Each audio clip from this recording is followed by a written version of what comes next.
It's one of the civil rights challenges of the 21st century. Digital technology has made it easier to track our personal information than ever before. Everything from our likes and dislikes to where we are at a given moment and who we talk to.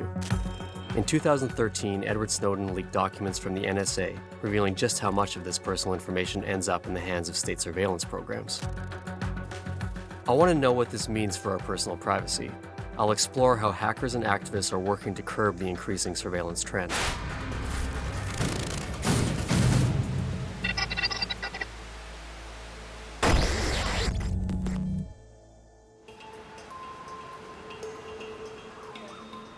Our personal data is valuable, but how far are we really willing to go to protect it? How often do we take a real interest in seeing where it ends up? Professor Jonathan Obar set up a fake networking site called NameDrop with some outrageous terms of service. He wanted to see how many people would take notice. This is the front page of the site. It looks pretty familiar. Now you can sign up right away by clicking this first button here, and you agree to the NameDrop privacy policies. Or you can click here to read the privacy policy, sort of emulating this experience of joining a social network for the first time. Which option did most users choose? 74% chose the quick join option, which means that they agreed to it without even reading the privacy policy. Can you tell me what some of the crazier clauses were in your study? One of the clauses that we put in dealt with data sharing. So the clause said essentially any data that you share will be shared or could be shared with the NSA. And there was a more explicit gotcha clause in there too, wasn't there? We included what we call a child assignment clause, which essentially said by agreeing to these terms of service, you agree as a form of payment to give up your firstborn child. Which is creepy, of course. We want it to be creepy and to go to the extreme. But if you're willing to give up your firstborn and miss such a clause, what else are you missing that's not as serious? Did anyone actually click that they do not agree with the service? 100% of the people that took the survey clicked agree to both the privacy policy and the terms of service policy. That's telling. It would take users at least 40 minutes a day, and that's every day, to read all of the policies that you would need to read to provide informed consent to all the services and all the apps and everything that we engage with all the time online.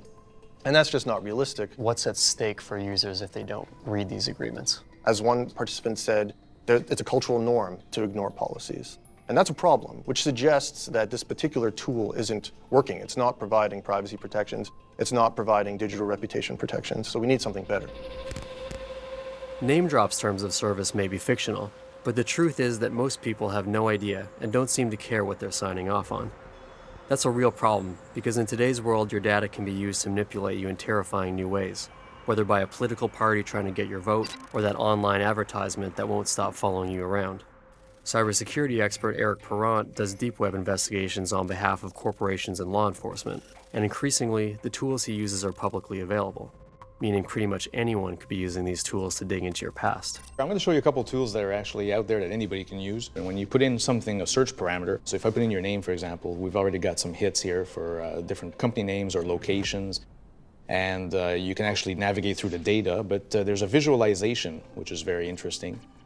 Because when you look at it here, what you're actually seeing is the pertinence of these different subjects. So when you click on these things, it'll actually show you the links that it found that pertain to that particular subject. They keep track of everything you've searched for since the beginning of time, basically. You see people posting stuff, sometimes you say, well, that's stupid. You should never have posted that because it's gone now. It's out of your control. So where do you see that going? To hell? I mean, let's face it, these corporations have all your data. They know exactly what you've searched for, and from a privacy perspective, it's a huge problem. What's scary is that Perrant is just scratching the surface of where our data ends up once we've signed it away.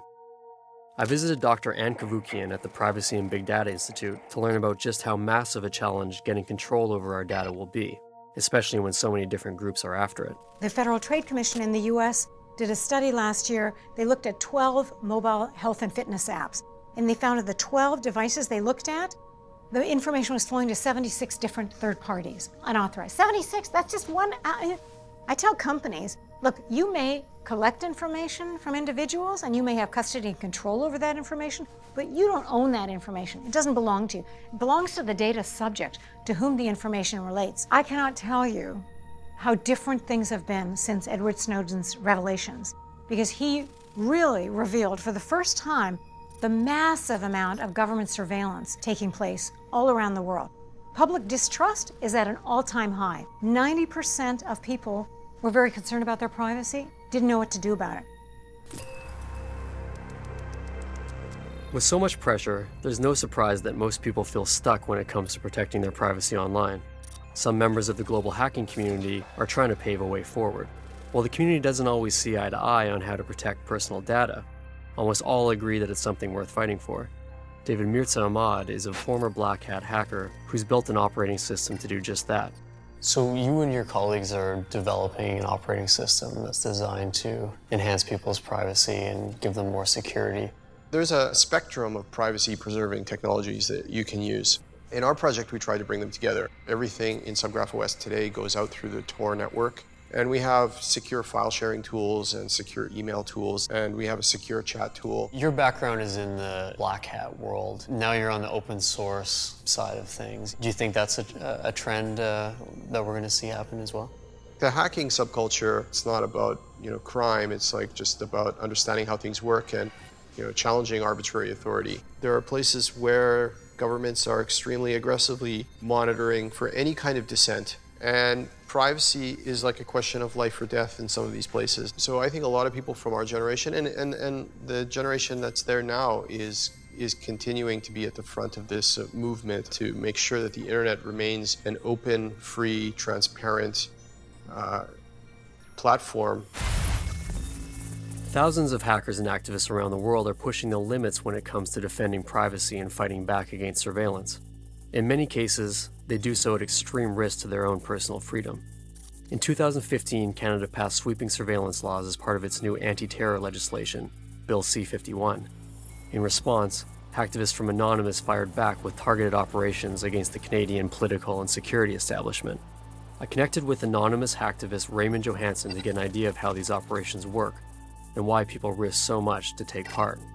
Last year, in protest of a Canadian bill, C-51, a number of hacktivists took down the website of the Prime Minister of Canada and also the Canada Spy Agency. Can you take us through how something like that would go down? Of course, my answer is going to be hypothetical, and I'm not on camera going to say anything to make things easier for CSIS.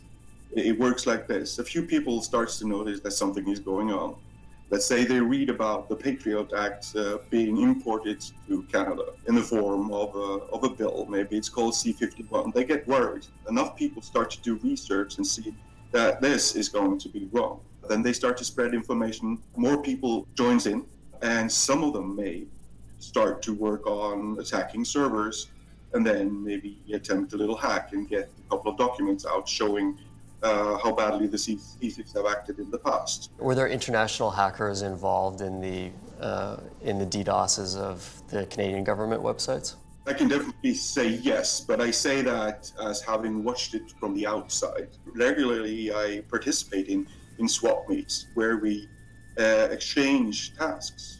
So a Mexican will do something that needs to be done in Sweden, and the Swedes, in their turn, will do something that needs to be done in Thailand. And it's just a smart way, an obvious way to protect everybody. Do you ever fear that the work that you do could get you into a lot of trouble? I work with those persecuted and jailed anonymous activists and hacktivists around the world, so I know what could potentially happen to me.